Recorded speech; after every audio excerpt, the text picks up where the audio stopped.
And we're live. Hello, everyone. Welcome to another live.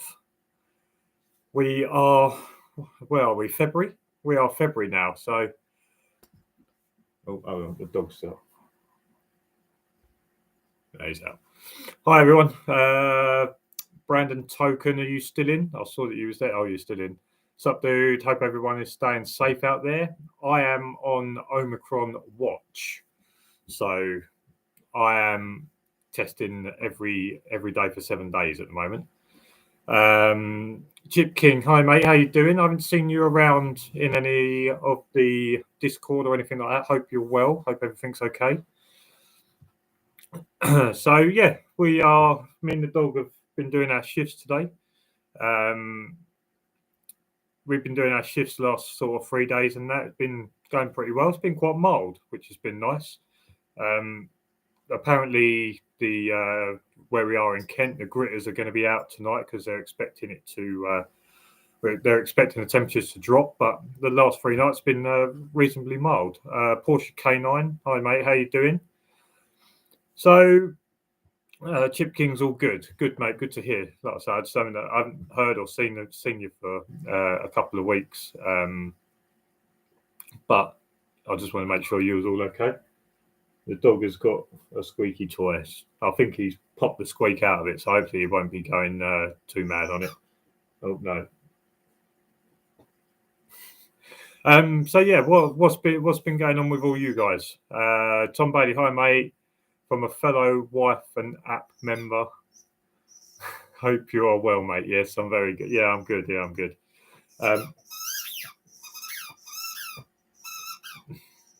That's not going to get annoying, is it? Can you guys hear that? Let me know if you can hear that. If it gets annoying, just let me know and I'll take it off. So yeah, like I say, it's been working far too much. So it's been, like I say, it's been quite mild. It's been a good week so far. James Fisher, Kenzie heard it. All right, so you can hear it. Let me know if him squeaking that gets annoying. He's not much of a squeaker, to be honest. So I'm setting off everyone's dogs. With him. Crypto World, hi. What you suggest is good, an estate car or van for dog handling job. I haven't had an estate car now. When I first started, I had a 4x4, and then after that, I got a van. I personally enjoy my van, so I've got a Volkswagen Caddy, so it's not like a massive van. I personally enjoy having a van because you can set the back out. You can watch my van video and have a look, but you can kind of set out the van and get everything hung up around the sides, or if you've like me, you've got one dog but double cage, you can maybe box up stuff and put it in the second cage and get everything out the way. The only problem I found with using the 4x4, which probably is about the same size as an estate car, give or take, is that I ended up having the cage in the back with all of the stuff packed around the cage, and then I always ended up with loads of stuff across the back seats. And then if me and the girlfriend wanted to go out for the day, I had to unload everything out of the back seats and put it away, or if I needed to use the boot, I'd have to take the cage out, and then before I go to work, I'd have to put it all back in again, and it was just a case of always transferring stuff in and out. So I prefer the van because you kind of put everything in the back and you can kind of forget about it. If you're like me, where you get the hooks and you can hook everything around the sides, keep everything off the floor, I feel that's more beneficial. But just for organisation and not having to transfer stuff in and out all the time, I prefer a van. But there'll be people in here that prefer having an estate car. I think it's pretty much it's pretty much personal choice. I just prefer the van. Brandon Token, with dog people, how would squeak a toy annoy us? Exactly. Brandon Token says van. Rob Ward. Bit of a random question, mate, but I'm curious to find out if your dog fell sick or got injured at work and couldn't work for a few weeks. Would your company cover you for loss of work, like sick pay? So, if the dog is injured, then no, because this goes back to the dog being part of my property rather than a security officer. So if my dog falls ill or is injured and can't go to work for a couple of weeks, they would not pay me for sick pay, etc. What I probably would be able to do is with my company, I would probably be able to become part of the mobile team and drive around in their vans doing mobile patrols, just myself, not the dog. But it all depends. Yeah, it all depends on what the injury is. But yeah, if the dog can't work, it's my liability. So yeah, they wouldn't pay me any sick pay. But because of the way my company's set up, there's a good chance that I could just move over to the mobile team and do some night mobile patrols or the day patrols or whatever it is. My company's pretty good. I reckon that they would find something for me to do in order to keep earning money. But yeah, this is why a lot of people have multiple dogs, so that if one falls ill, the other one can step in. But I don't have that luxury, unfortunately. So yeah, they wouldn't pay me any sick pay, but I would be able possibly to move to another department of the company in order to earn some money. Brandon Token, more space in the van. Plus, if you need to work away for a few days, you can get a mattress in. Yeah, if you have a larger van like a Transit or a Sprint or something like that, you could kit it out with. Sorry, you could kit it out with some form of sleeping quarters. If you do have to go away, so let's say you end up on a site that's, I don't know, 60 miles from your house, and you've got to go and do a couple of days there, but you're only required to do 15-hour shifts. You could possibly drive all the way there, do your 15-hour shift, go and park up somewhere, sleep in the van, and then go back and do the other 15-hour shift before going home. So yeah, that's also a possibility. But then in an estate car, you've got a bit more room. The problem is with vans, you can't decline the seats. Maybe with an estate car, you could kind of decline both of the seats and possibly form some sort of sleeping quarters in there. But yeah, Dominic, is that Elsie? Dominic Elsie, hi mate, how you doing? Crypto World, many thanks, no worries. James Fisher, van, 4x4, MPV, everything else is a pain.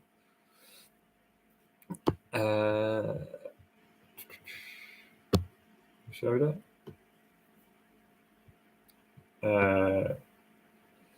Dominic Elsie, watch out! James Fisher is a lazy kid.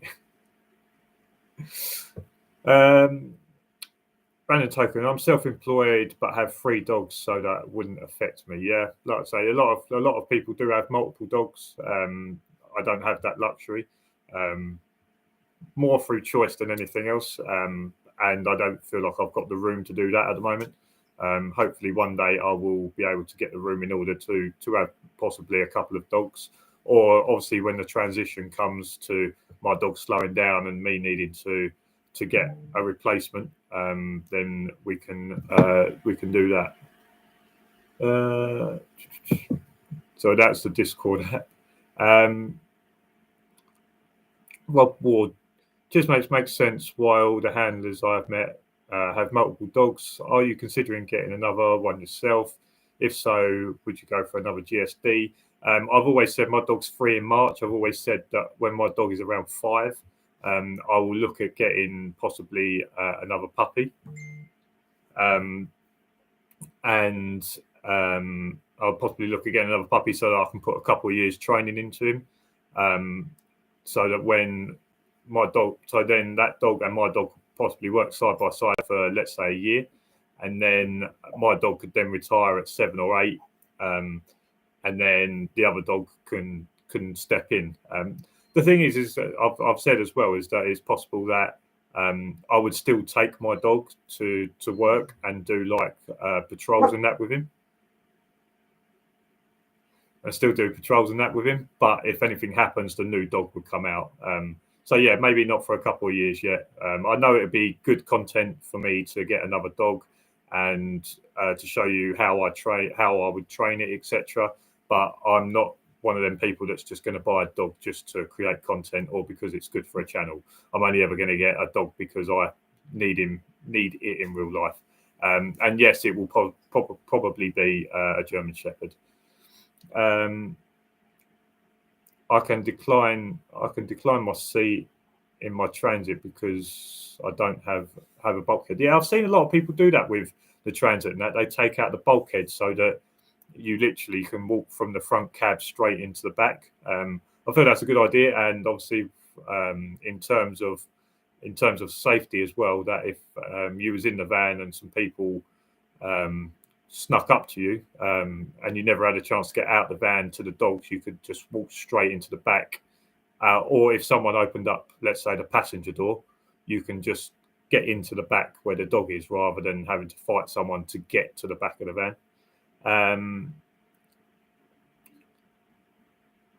Crypto, which city or region do you work? I work in the Kent area, around the Maidstone area. So Prestige Garden is based in East Peckham in Kent.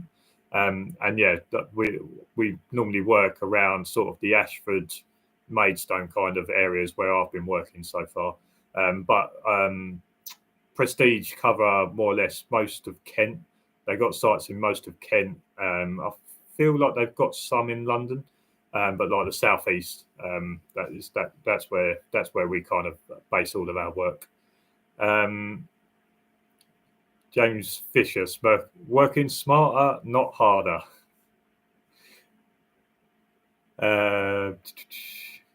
Porsche, do any handlers use motion sensors, CCTV on van? I do not.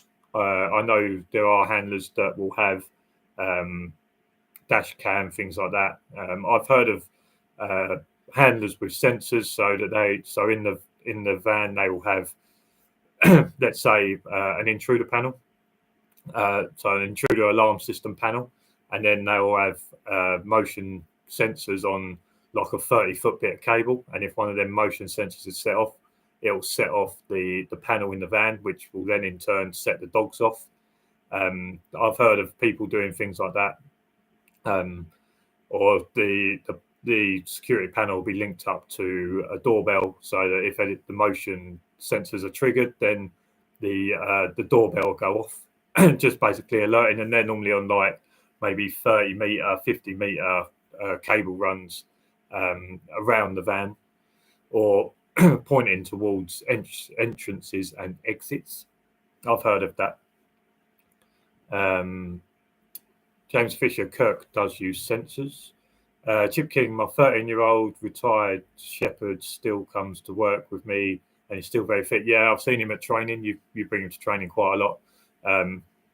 Yeah, that dog would still, in the worst case scenario, do something. Obviously not as fit and as strong as he used to be, but I would say that dog would still do enough to in a worst case scenario. David Cummins, hi mate, how you doing? Brandon Token, my next van will have CCTV on. Yeah, they're reasonably cost effective now. You can get reasonably good CCTV systems out there. So yeah, I can't see why it wouldn't be easy to do. I just have chosen not to. Maybe there'll become a time when I actually do.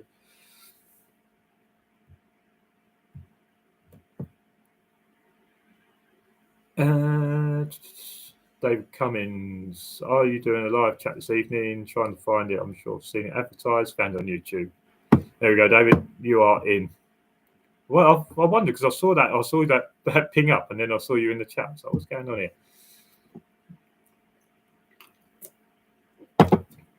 So has anyone been working through this week? I know. So we've got the the Discord app. And if any of you guys on our Discord app, is starting to evolve a little bit. So Porsche K9 has done me a massive favour this week, and basically set it all out. So in our Discord app now, the link is in the description of this video. There's there's all sorts of information on there now, and now we've been doing it for a couple of weeks. We're starting to get some real good information on it. So in the Discord app, we've got threads for like the channel intro, which is just my intro explaining about the channel, about the Discord app. Security dog handling, which is just like our normal chat where we all chat absolute nonsense. The other day, like midnight, there was 3 of us talking about how we can do giveaways in order to get some equipment under the radar. And then there's like Wednesday live, Saturday videos. So in them threads, I'm just going to let you know if I'm doing a Wednesday live, and also chatting about the Saturday videos. So if anyone's got a question about the Saturday videos, or if we do one of these lives and there's a link I need to do, then I can put it in there. And then general purpose and explosive dog training. So anyone that's got any questions about general purpose dogs or drug explosive dogs, you can go into that thread, ask questions, and someone will come in and give you the answers. We've got some decent people regarding that stuff. Training providers, so NASDU, NIPTU, Other, and SIA. So in them, at the moment is links. So if you need the NASDU link in order to find a NASDU trainer, or you want to find more about NASDU or NIPTU, then you can go into there. The only reason that BIPTA's not there at the moment is because I don't believe we've got any handlers that are BIPTA affiliated. So if someone had a question regarding BIPTA, I don't believe there is anyone that could answer the questions on that. And then there's equipment, there's reviews. So in that reviews one at the moment is a lot of links to some of the equipment that people have put forward as good. And also, if you've got any questions on equipment, you can put your questions in there. UK Security 101 is obviously really good with that stuff. But yeah, go in there, and there's lots of links to stuff that we recommend. And then down the bottom, you've got the law. So there's the Dangerous Dogs Act 1991 and the Guard Dogs Act 1975. In there at the moment is links to them acts. So if you want to find out more about them acts, you can go in there, find the link, and it will take you straight to the government website where you can have a read through. And then there's news as well, where if there's something new that comes in, or if there's something we feel that you probably need to know about, we put the link into that as well. And it's just been a really good way of keeping everyone up to date, keeping people chatting. And after this live ends, it's a good way to carry on the conversation. What we was finding that, like, I'll do a live on a Wednesday, and then no one would really talk to each other until the Wednesday 2 weeks later. So it's been a really good way of keeping up to date and answering lots of questions. There's been some aspiring handlers that have contacted me, and I've said, look, get into this group and ask your questions. And from what I've seen, people have really got a lot out of it, and people have really asked lots of really good questions and got some really good advice. And like I say, it's not just me that's in there. UK Security 101, Tom Bailey, Danny, I think, is in there as well. There's handlers that have, there's everyone in this Discord group, from aspiring handlers to handlers that have got decades of experience. So there's not much that you can't ask in this Discord app that you won't get an answer for. So if you are interested, like I say, the link's in the description to this live. Jump on, make sure that you join the chat. And like I say, if you're gonna, the one thing we've found that at the start, because I set it up and I don't know what I'm doing, is like we have one chat and people were talking, really good advice was being given, and then we'd start going on to like the secret society of giveaways in order to get equipment under the radar, and people were getting lost, or people would wake up the next morning and there'll be 60 new messages, and they wouldn't be able to they'll get lost in between the information and the dribble that we was talking. So if you are going to go onto that app and you're going to if you're going to ask questions, go into the related thread, so that if someone new comes and joins in, they can go straight to that thread and get the information. They wouldn't have to go to another thread and try and find it. It would be there ready for them. So yeah, that's just a bit about Discord app. Hope everyone jumps in and does it. Like I say, I feel like it's been really good over the last couple of weeks, and it's starting to get a bit of structure. And again, I just want to say thank you to Porsche K9, who has been my admin for that.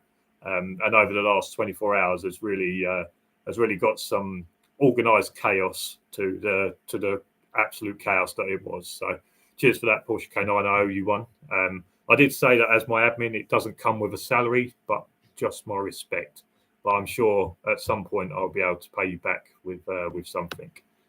Right, where are we on here? Working without seeing my girls for 2 months, but off next week to go see them. Excellent. Always make sure you make time for family. James Fisher, I would get banned with memes. There was the meme that I put out to tell people that we was going to start being more organised with it. Was quite funny. To be honest, like I say, I think the chat's been pretty good. There's been quite a few memes that have been put on there, but I would say, I'm not saying that any of you guys that would ever do it, but the Discord group is a safe place for people to ask questions, and that's the most important part about it. That if you are going to be part of the Discord group, it is to answer people's questions and to ask questions, and it's to have general chat. It's not about belittling people because you feel like it's a simple question, because at some point you wouldn't have known the answer to it. So it's just a safe place for everyone to ask questions and get good answers. And if there are people that join this Discord group that don't act in that way, I've got no problems about kicking you straight out. I don't need to have them people in there. It's not what I need. It's not about the quantity of people in the chat. It's about the quality. So yeah, if you feel like you're going to come into the Discord group and you're going to pick on people, or you're going to disrupt what we've started, then you won't be in it very long. But I'm sure all of you guys won't be doing that. Everyone I've known in my chat or on our lives has been good for what we're trying to do.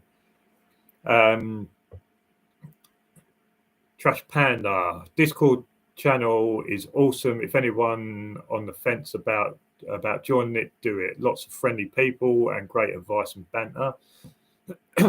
James Fisher, the coffees and teas are made for you. That's the best part of doing a course.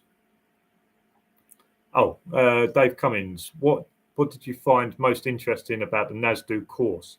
I would say I found most interesting thing about doing my NASDO course. I feel like the most interesting thing I found out about is about scent. So with article search and obviously doing patrol work, finding out about how scent works, about how dogs do scent, I found that very interesting.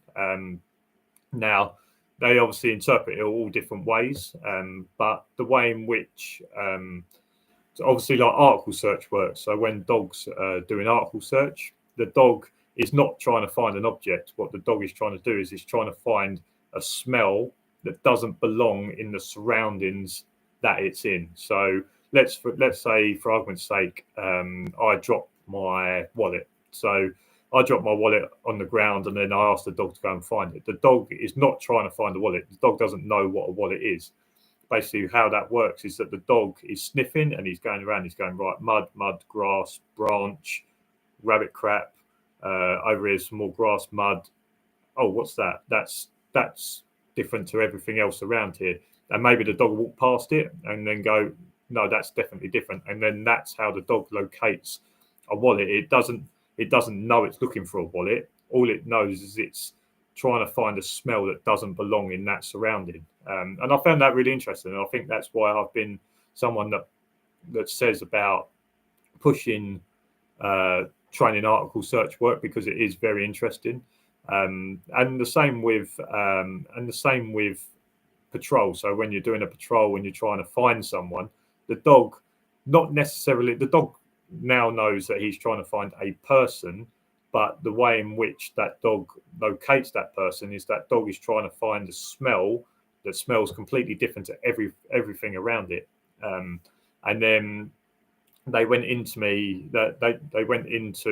kind of like scent stuff where the dog wouldn't just smell a person the same way that maybe we do. So let's say someone walks in and into a pub, and you can smell their aftershave, and you can go, oh, they're smelling aftershave, where a dog would be able to say, okay, so that person has got leather shoes on, he's wearing jeans, he's got some Paco Rabanne, he washes his hair with Head and Shoulders. The dog can decipher the different smells through of a person, rather than just saying that person's got aftershave on.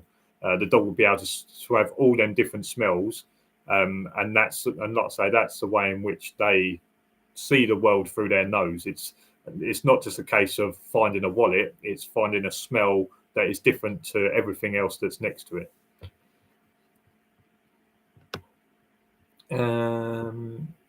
Trash Panda, right? Discord channel is awesome for anyone who's on the French banter, coffees and tea. Sorry, I got lost. Tom Bailey, been working since Monday now until Friday in usual site. Got a job on Saturday with the detection dog vehicle searching on entry to a location. So looking forward to that. So also anyone that's wants to join a Discord group, Tom Bailey has a security protection dog, general purpose dog, but he's also training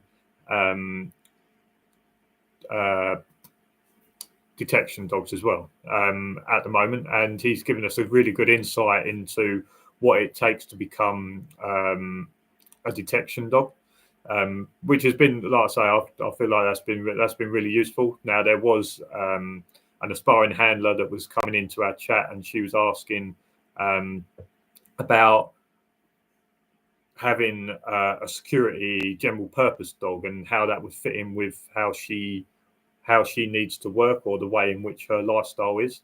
And I feel like we gave her some good advice. I must admit, I was possibly a little bit narrow-minded.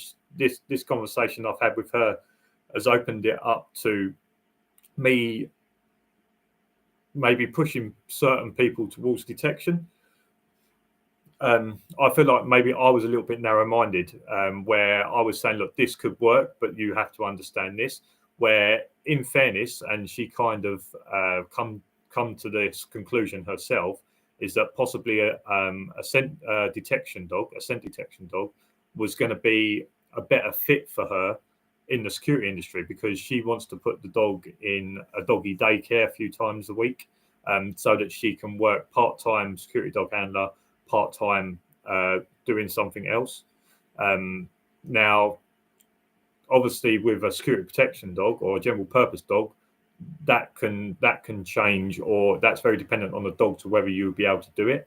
But with a scent detection dog, then that will work, and that is very possible.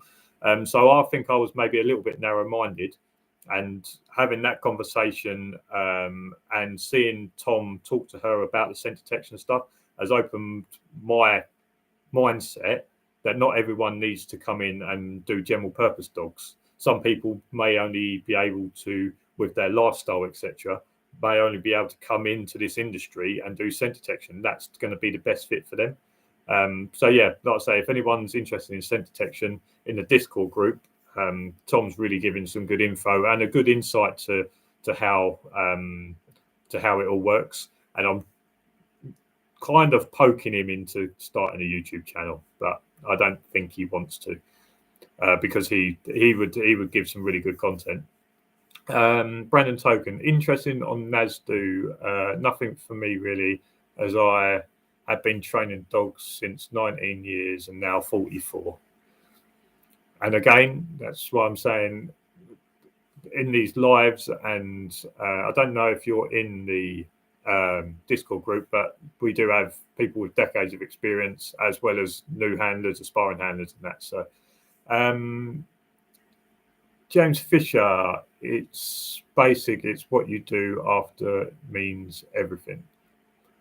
Yeah, James, what you put in is what you get out. Exactly. It's just a bit of paper that covers you. I must say, I must stay away from Discord.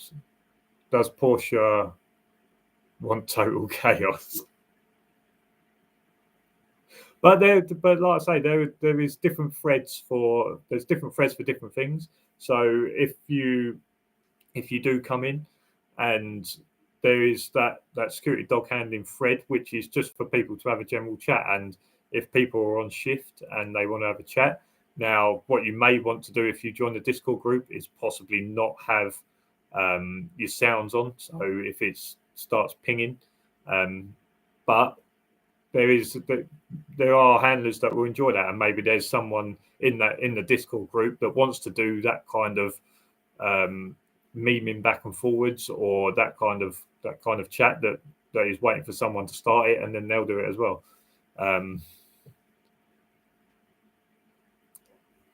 30-day memes, 30-a-day memes. Anyone want anything else on the Discord group? Let me know. Yeah, so on there as well, Porsche K9 is down as Champagne Charlie. If there's anything in the Discord group you think is missing, you just let us know, and we'll start a new thread or whatever it is. It's very easy to do. Like I say, we're still kind of early days, making sure that we've got everything covered, but we can easily just start a new thread and get the conversation going. Brandon Token Senko, my dog was air sent in, and my trainer laughed and said, "I don't know why he's doing it, but he finds every time."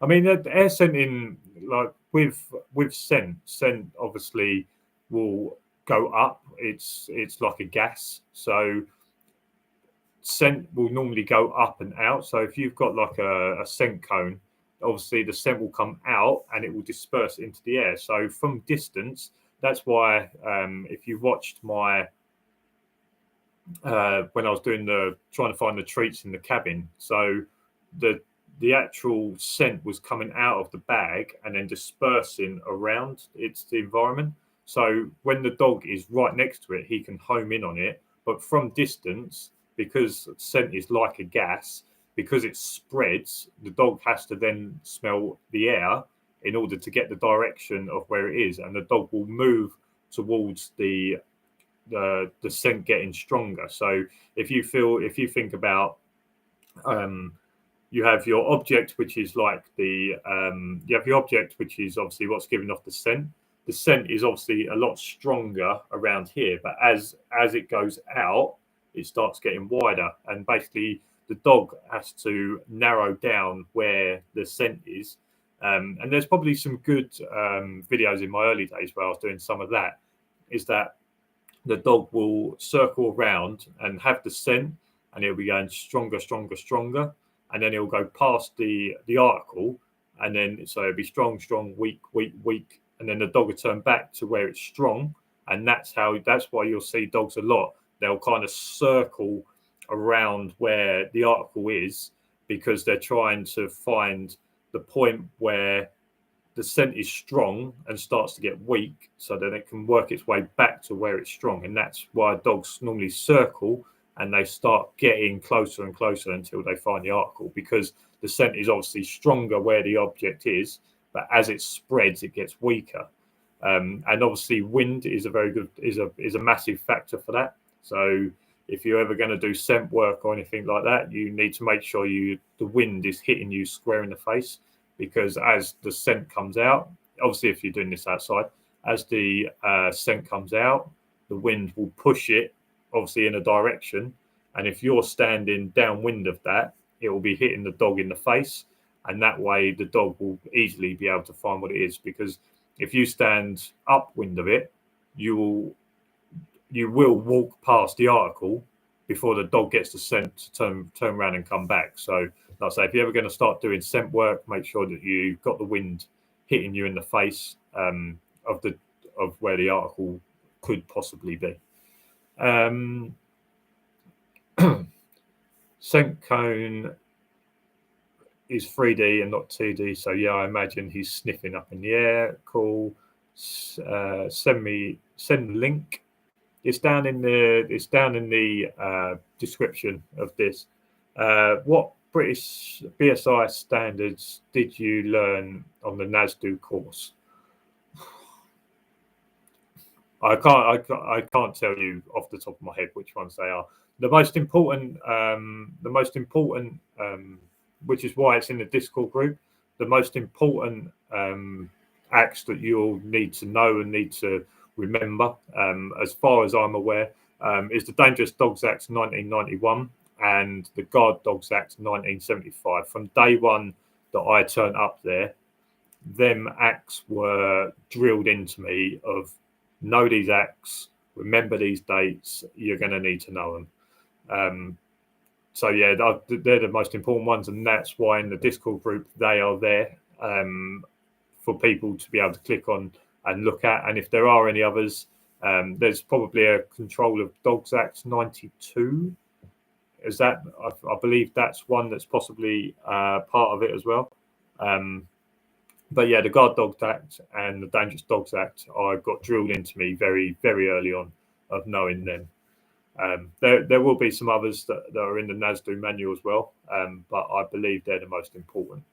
Tom Bailey, thanks, mate. Appreciate it. I spoke to the aspiring handler in depth via private message, which is also very good. So Tom's reached out for a private message on the Discord app, and we had a good chat about the options for them. Hopefully they can make use of it.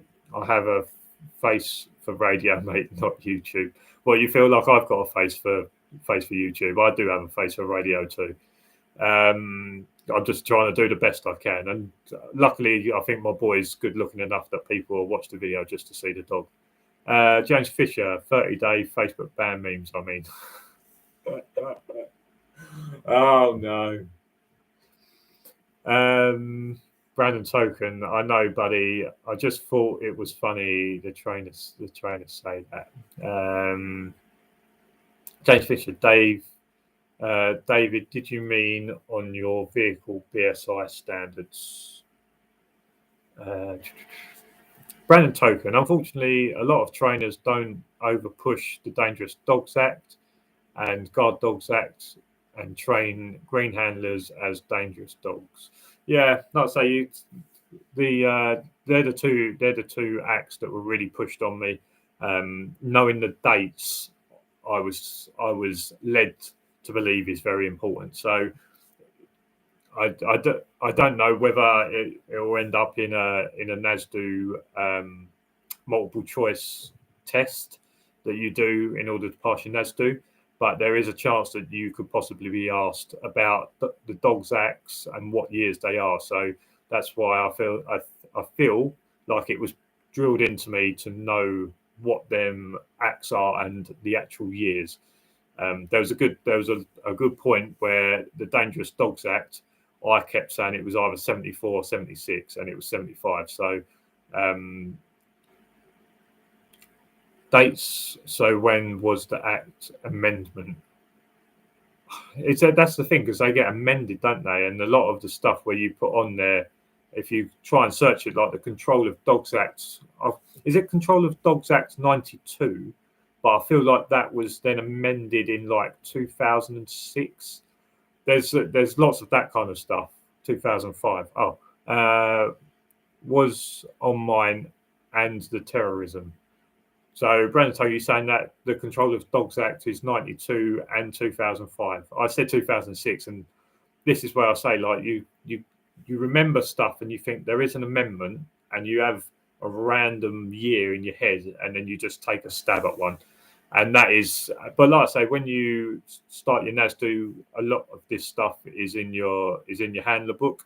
And it's just a case of you looking on and making sure you read through it and seeing the amendments, but also chatting with other dog handlers, and like we are now, and finding out about that stuff. No, not control the Dangerous Dogs Act. So the Dangerous Dogs Act 91 and 2005. Okay. So yeah, even though that act of 1991 was drilled into me, there has been an amendment of 2005. See, and again, you remember roughly years. So 2006, 2005, you roughly remember years, but it's sometimes unless you've just revised it or you keep up to date with it, you have years or roughly years where there's something been going on around that time, but you can never remember what it is to do with. But yeah, if you put Dogs Act 2005 in, it would then come and tell you about it.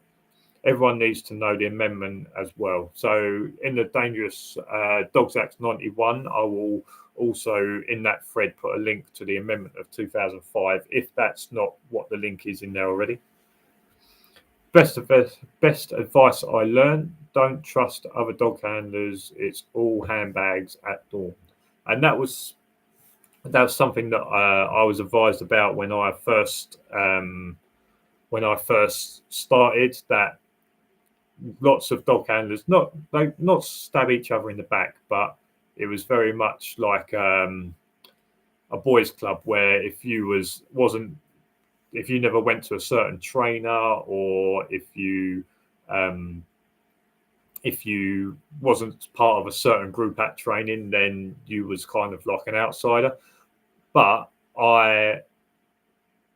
most, not all. But what I would say, and I think we have proven with what we do on our lives and things like that, is that I feel like we have kind of proved that is not the case. Now I understand that there will be certain handlers and things like that where it is, but I feel like we've proven with my channel, with the lives with the Discord, that there are lots of people that will help. I've not really come across too many people on my channel that have got a bad thing to say, or have really tried to put me down or tried to put others down. I feel like it's been a positive for considering what my channel's about. I've been quite happy with how positive all of the feedback is. And like I say, I feel like we've proved that dog handlers from different companies, different places around the country, different affiliations, so NASDU, NIPTU, BIPTA, I feel like we've proven that it doesn't need to be a boys' club, or you don't need to show any handler any disrespect. I feel like that's been one of the proudest parts about this channel, is proving that everyone can get on, and it doesn't need to be a case of different affiliations meaning different things, or handlers working for different companies meaning different things. We're all in it together, and we're all fighting the same fight. So us as handlers, we're all fighting the criminal side of our world. So I think that's something that you have to learn, that okay, yes, in every industry there's always going to be people that are a pain in the arse. I'm sure if you go into the electricians industry, they will moan about other electricians, or there'll be groups of electricians that will say this company, all of their electricians aren't very good, don't use them. So it happens in every industry, and it's only the fact that we obviously look into the dog side of the industry that we find it. So I wouldn't say in terms of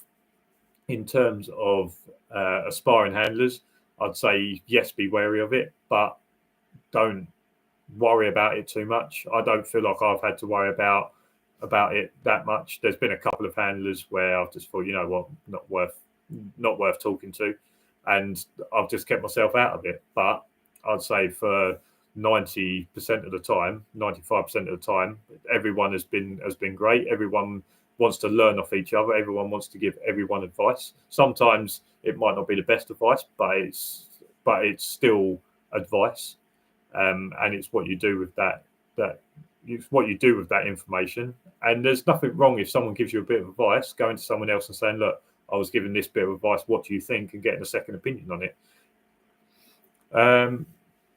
Right. Brandon Token.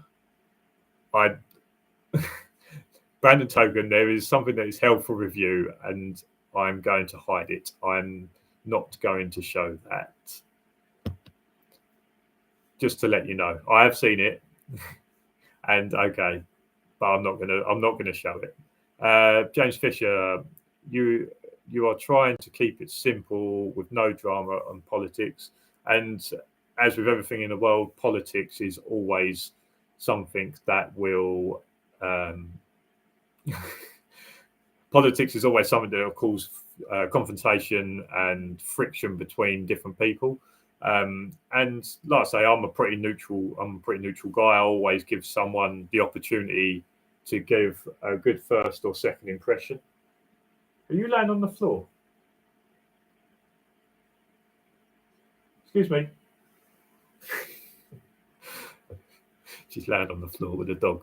I always give someone the chance to give a good first impression. If not good first impression, at least give them a chance to make a second impression in case they was having a bad day. But like I say, I feel like we've done pretty well and all that sort of stuff. Brandon Token, got a blacklist of people I will slap around the face when I bump into them again. James Fisher, am I on it or do I need to bribe to get off it? David Cummins, what part of your job do you enjoy the most? What part of the job? So I would say there's two parts. I'd say there's two parts of the job I enjoy the most. The first part I would say is talking about it. I actually enjoy talking about it and not giving secrets away to the industry, but I enjoy giving people more information about it rather than people thinking that I'm just a person that has this mental dog on the end of a lead. So explaining more about it, about our training, about how my dog actually is, in comparison to what they probably think he is. I'd say that's a good part of it is talking about it. And I would also say training. I really enjoy going to training. I enjoy going to training and sitting down with other dog handlers and chatting about different things, or like catching up with them, see how they've been doing. But also doing the actual physical training, like the obedience, doing like patrols, doing protection work, doing different things like that. I'd say that's part of it. My favourite part about working on site, you haven't asked that, but I'm going to give that as a separate thing. So I say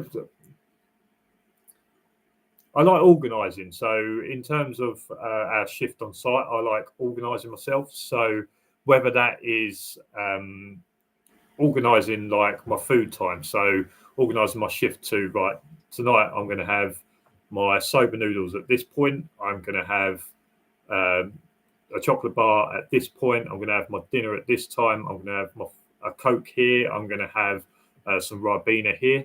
I feel like that's part of the job I enjoy the most, and I feel like it's not something that's spoken about, and possibly something that will help new handlers coming in is structuring a shift. Now, it's quite easy to turn up to a shift, a 15-hour shift, and say, right, I'm just going to batter through this, and it's just going to be organised chaos, and I'm going to finish it at the end. Where I've found it very good to say, right, this time I'm going to have a bit of downtime where I can switch off, listen to some podcasts, maybe I'll watch a bit of YouTube.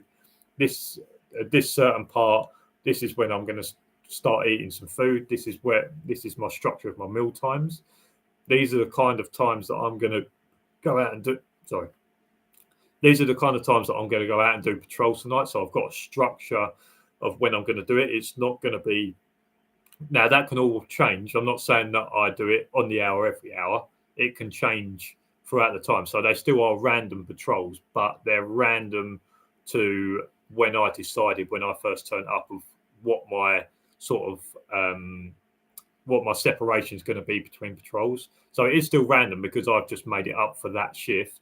But having a structure, I feel like it's the best way to go about it, because I've kind of found with my 15-hour shift starting at 4:30 is that I need to structure, say, between 4:30 and 8, and then 8 and 12, 12 and 4, and then 4 until someone turns up, normally a little earlier than my 15 hours.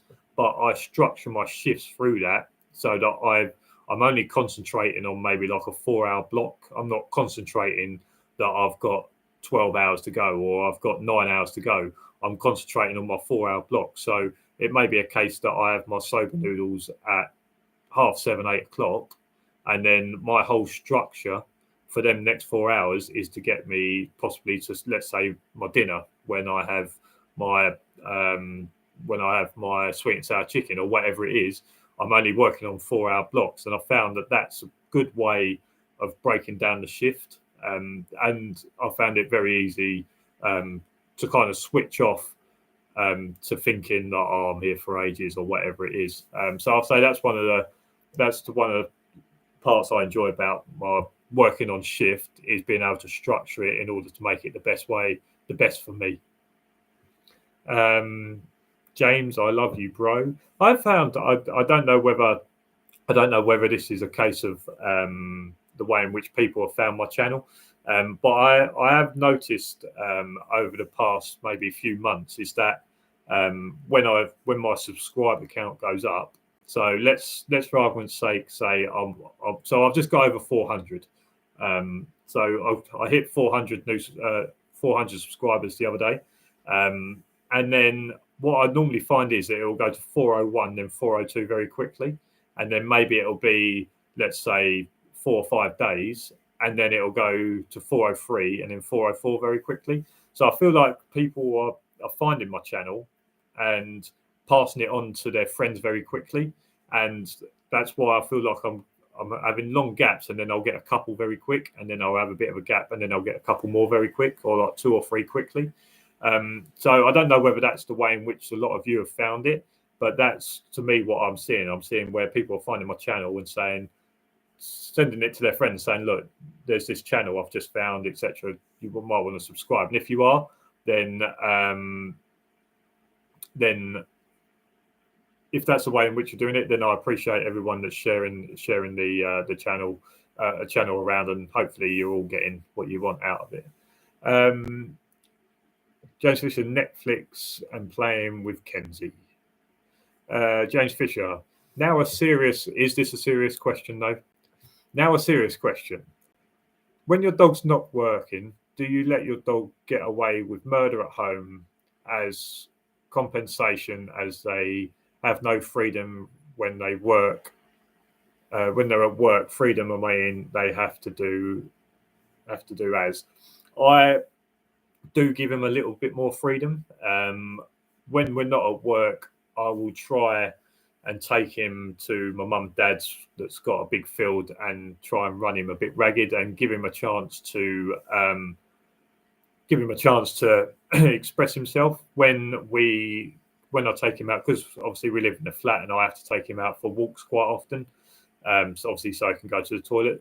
I'm not as strict on him in terms of the pulling on the lead or walking to heel. I let him have a bit more freedom to roam. I will let him, if we're walking down a pathway, I will let him zigzag down. If he's smelling a poodle dog over here or a chihuahua dog over there, I will let him zigzag more, because I feel like it's not nice in his free time for me to say, no, you've got to walk to heel. Now, if he starts trying to drag me and pull me into roads, obviously I'm not going to let him do that. Or if he starts being a bit too much with the pulling of the lead, I'll still check him in and say, look, I'm giving you a bit of freedom, don't take the piss. But yeah, I do let him get away with a lot more. He he pushes it to see how far he can take me. In terms of, he knows he's not allowed to be on the sofa, but if I fall asleep on the sofa, he will get up and he's on the sofa. Now, sometimes I'll just let him stay there because I'm like, you know what, I don't want to deal with that. I'll just let him stay there. But if I'm awake, he knows that I'm not allowed to do it. So there are certain leniencies I put towards him because, like I say, when I'm in my downtime, I don't want someone telling me that I have to be the same way as when I am at work. And obviously, although you get the dogs out on shift, he is in his cage for long periods of time over the duration of 15 hours. So over the duration of 15 hours, he's obviously in his cage for a fair amount of time. And obviously now he's out of the cage. I want him to be able to do whatever hell he wants to do. And there's times where me and the girlfriend will be sitting watching TV, and we won't see him for an hour or so. And then I'll walk through to go to the toilet or whatever it is. And we have a blanket on our bed anyway, but the dog's just asleep on the bed. And I'm like, you know what? If that's where you want to sleep, then that's what you do. Because at the end of the day, he earns the money. So he deserves to have a chill out as much as everyone else. Brandon Token, no, James, you don't stop the control work at home because the dog will take the pee and only want to stay home. So that's two different ways of looking at it. Obviously, different people treat their dogs differently. I'm not saying the way in which I do it. I have a limit to what I'll let him get away with. Will I let him bark at people that walk past the window? No, I won't let him do that.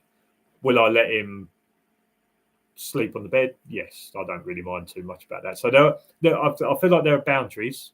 But yeah, like I say, if we went out on a walk and my dog's zigzagging, I'm fine with that. But if he turned around and launched himself at someone, as he would at work, if someone was acting a bit strange and the dog launched to the end of the lead, then obviously I wouldn't accept that. So there's kind of like boundaries.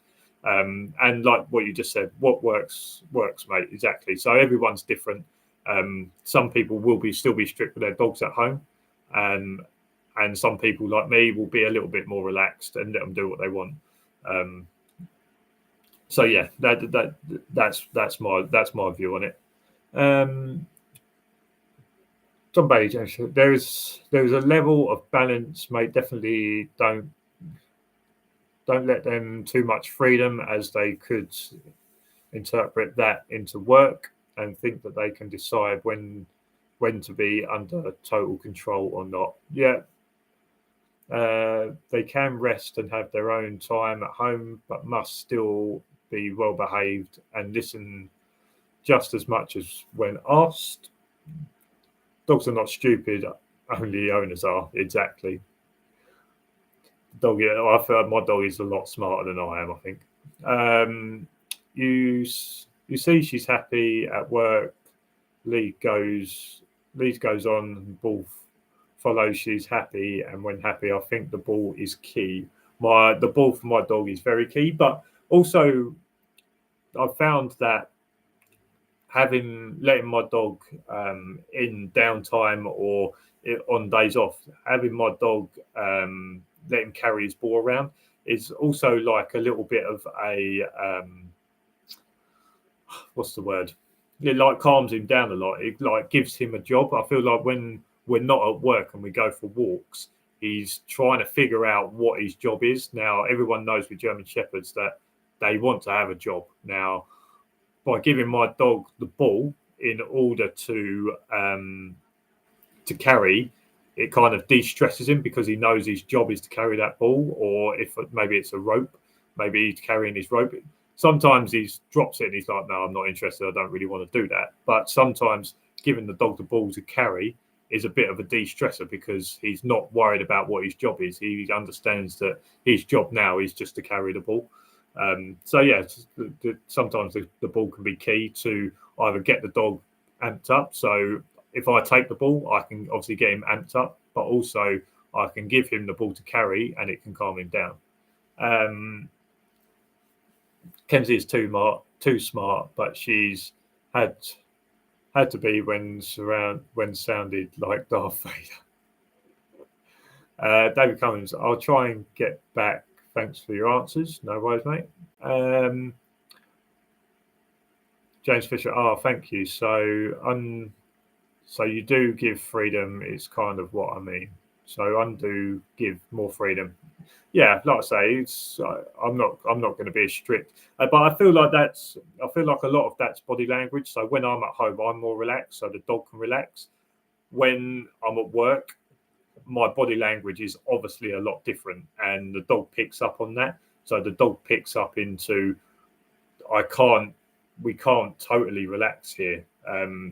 My handler's body language is telling me that we need to be a little bit more on point, where when I'm at home, I'm just relaxed, and the dog's like, well, if he's relaxed, I'm relaxed, so we can all just chill out here.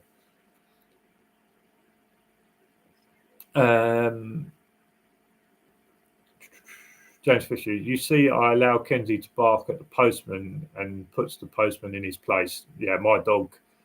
A lot of the delivery guys and the postman now, they leave stuff on one of our balconies, or they'll come into the communal bit and just leave it by the door. They won't knock on my door in order to deliver it anymore, because they're just like, no, you know what? I'll just leave it here, and then you can get it when you come out.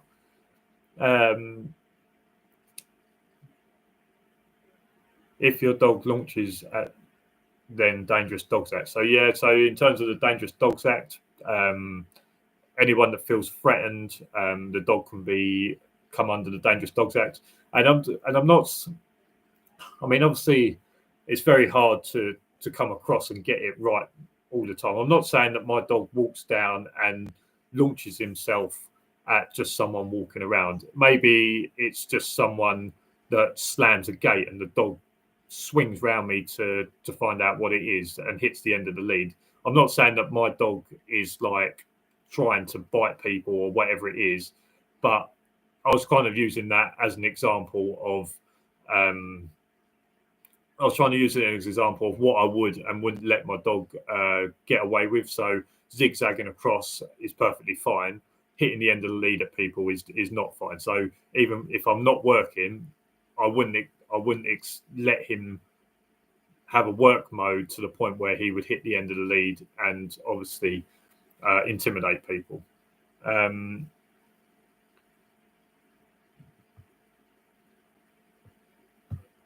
can allow that one, I think. Hopefully. Not mine. She's attitude-based, bitch mode. It's something that I'm working on. Dogs are empathetic, buddy. I fully say. Yeah. So your training needs changing. I assume that's at James, not myself. So yeah. Last couple of videos. I'm a little more interested just to find out if anyone's got some feedback on them videos. So I had the van chat. So I had the van chat that was just me in the van, because a lot of the time when I'm like sitting in the van and I'm driving home now, I have like ideas or I have something that maybe I want to talk about, and I just thought it might be just a good idea every now and then to do like a van chat, and it's probably what a lot of people do. So a lot of people probably on their drive home from work are kind of talking to themselves. So I'm wondering if anyone found like that van chat interesting, whether you want to see more of it. There is a chance that maybe I could do, let's say, a van chat every other Wednesday. So one Wednesday you'll have a live, and the following Wednesday you'll have like a van chat, and it'll just be something that maybe something that I've thought about during the week, or something that someone's spoken to me about that maybe I've got an opinion on. And like I say, it could just be a conversation starter and just a chance for just be a conversation starter and something for people to start talking about, or whatever it is, or maybe a bit of information that you didn't know you wanted to know, or an opinion you didn't know you wanted until you heard it. So yeah, that was a van chat. If anyone's got any feedback on that van chat, I feel like it went down largely okay. So yeah, that's something more I could do. And then I had the don't be put off video, and that comes after numerous people had messaged me and saying, look, I've been put off coming into the industry. I found your channel and it's kind of changed my mind. Now I'm looking at getting into it again, or there's been lots of people that have been saying, look, I really wanted to get into it, but after seeing certain handlers and their dogs, or certain trainers and their dogs, I decided that I didn't want to be part of the industry. So a lot of that video was just trying to ease maybe some people that have been put off about the industry, and the reasons why maybe you shouldn't worry about what people have said or heard or whatever it is. So hopefully that video went down, and if there are people that have been put off coming into the industry, maybe show them that video, and maybe it will just simplify their worries, and maybe they will decide that maybe it's worth looking into again. Because at the end of the day, we are struggling for handlers and good handlers. I'm not saying there are lots of bad handlers, but I'm saying that we're struggling. From what I've heard, we're struggling for handlers and good handlers. And if we're putting people off by the way in which we're talking, or the way in which certain people have put the industry out to others, then at some point that's massively going to affect the industry in terms of numbers of people that are in it or stayed in it. So yeah, like I say, that don't be put off video is just to try and ease people's minds of people that have been put off. Right, where are we? James Fisher and Brandon Token were having a good conversation. So your training is changing. Yeah, buddy, the vid when you were saying cage detection and you need to meet up so I can explain a bit deeper so you know where I'm coming from. Always room for improvement. We'll get down to training with Chip sometime, buddy. We'll open your mind. James Fisher, Kenzie is just my weakness. Asgard, I'm spot on with. Asgard. I know Asgard. I don't know if you're the trainer that that passed his NASDO with him. I don't know if that is you. But Asgard, how is Asgard doing? That was a proper dog when we was training. Now my dog was obviously in its first in his sort of first 6 months of training, and Asgard was Asgard a multi-handled dog. I don't know if that's correct, so don't jump on me if that's not correct. But there was someone that was working Asgard over, I believe, Southwest London way, and then doing their NASDO with them. I don't know whether that is you. I can't remember. But how is Asgard getting on?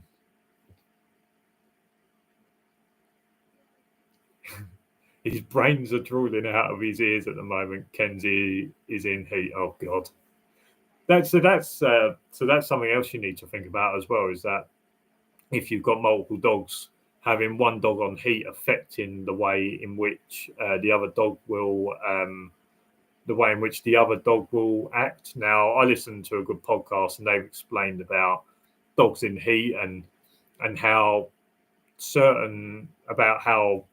dogs will act differently to around when bitches are on heat, because it is that sort of their natural DNA to find the dog in heat and to mate. So I've heard that dogs will turn away from food because in their natural instinct and the natural DNA of the dog, mating comes before food. I don't know whether anyone's ever had any experience of that, but that's something that I have heard about, and I've worked pheromones all over the place. Yeah, And I've worked a site after I took over from a handler whose dog was in heat, or one of his dogs was in heat, and my dog was a complete nightmare for the whole 12 hours. Like, I'll get him out and we'll go and do a patrol, and he was just like over here, over there, coming back, wanting to stay here, wouldn't move from this place because he can smell the dog here. And like, it was one of the worst 12-hour shifts of my life because of the dog on heat before him. And I messaged him because he had multiple dogs. I messaged him and I said, mate, can you not bring that dog in the morning to swap over? Just bring your male dog, because my dog has been all over the place. And yes, the dog can have certain instincts to was he looking for the doggy star? Because yes, your dog will have instincts to survive or whatever, and if there is trouble, there's a good chance that the dog will deal with that trouble rather than looking for the dog in heat. But my dog was so disinterested and kind of switched off to what was going on around him that it wasn't dangerous because I was quite comfortable about the site I was on. But it was an issue, and like I say, it was one of the worst 12-hour shifts of my life because the dog was just always trying to find this dog in heat, and it become a bit of a nightmare. So yeah, I can kind of, I don't know what the word is. So I've been talking so much, my head's a bit fried. I can kind of get what you're saying about the dog's brains coming out of his ears because the other dog's on heat.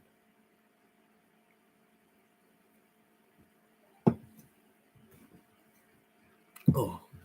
So what are we at now? We are an hour and 12, coming up to an hour and 12 minutes. I'm going to leave it there because I've been talking for a long time and I'm probably starting to fumble my words, probably starting to get a little bit boring. So what I'll do is I'll leave that there, and I'll say anyone that wants to join the Discord group, we can carry on the conversations in there. And like I say, that way we can keep in touch. I'll do a live in a couple of weeks' time. So next Wednesday is my birthday, funnily enough. And then it'll be the Wednesday after that. So it'll be the Wednesday after Valentine's Day. Like I say, I am on Omicron watch. So hopefully I won't come down with anything. But if I do, then possibly, maybe, I'll do. I might throw in an extra live there, a COVID live. But as for now, I'll leave you guys to it, and I'd like to thank you all for watching. If you want to subscribe to the channel, then obviously do that. Make sure you like the video if you enjoyed your time here, and I will see you again in a couple of weeks' time. Yours the 15th, is that the Tuesday? So I think we'll see you the day after your birthday. See you later, Brandon Token. See you later, guys. Thanks for watching. Bye.